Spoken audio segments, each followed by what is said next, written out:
Okay, so in general, Trump supporters fall into two camps. There's the truly deplorable, and those are the ones that felt Trump's rhetoric aligned with their own racist, misogynistic, xenophobic ideologies.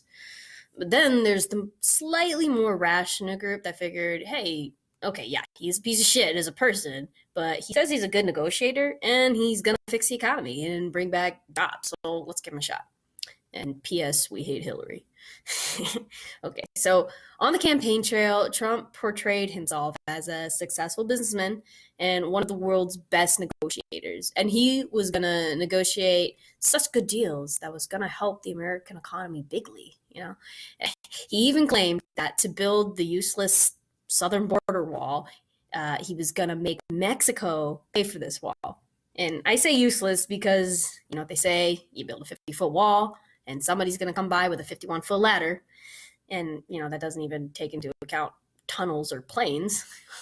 Both Republicans and Democrats know that this wall is going to be ineffective. He probably just wants to slap his name on it and call it the Great Wall of Trump. I don't know. All right. In short, it's for show, much like everything else that this guy does.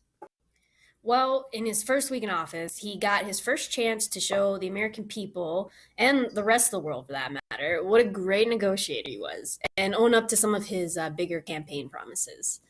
Trump and Mexico's president, Peña Nieto, were supposed to meet up later this week to talk, presumably, about trade and whatnot.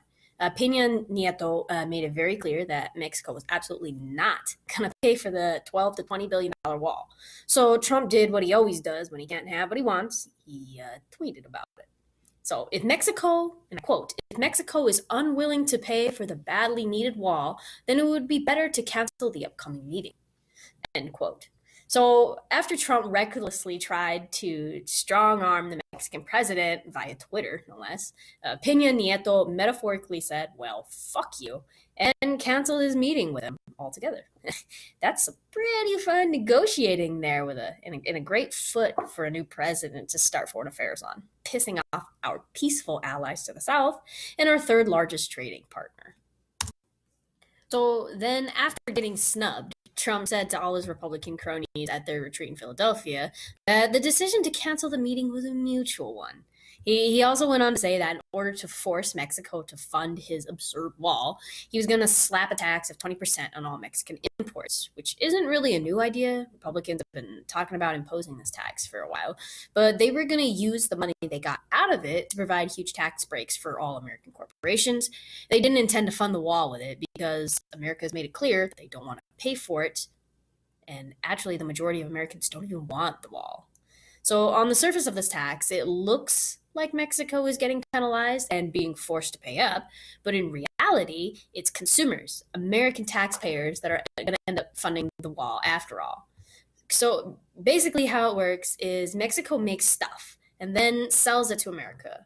This tax will make it more expensive for Mexico to do that, but America is like a huge market, so it's not like they're just going to stop sending us stuff.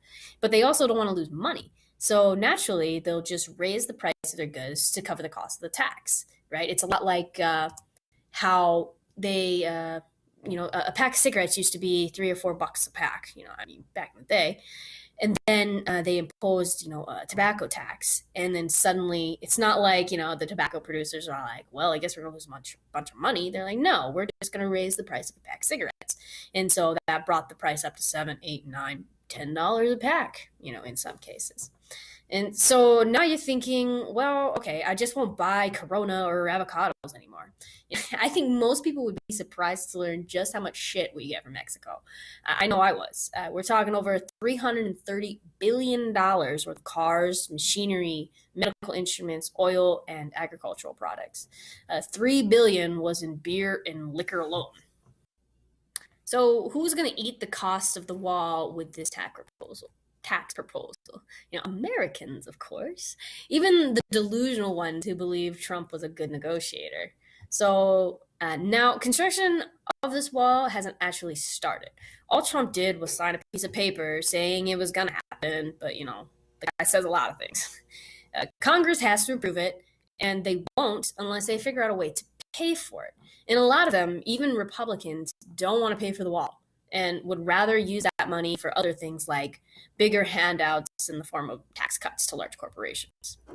And I think that the biggest takeaway from all of this crap with Mexico isn't really about the wall itself, but it speaks to just how incompetent Trump really is. I mean, the people who voted for him or, extended any sort of goodwill toward him because they believed in him as a businessman are going to be sorely disappointed. And I stress sorely when his bungling of trade deals and foreign affairs ends up fucking him up the ass. I'll be tracking Trump, and so should you. So stay tuned and stay informed.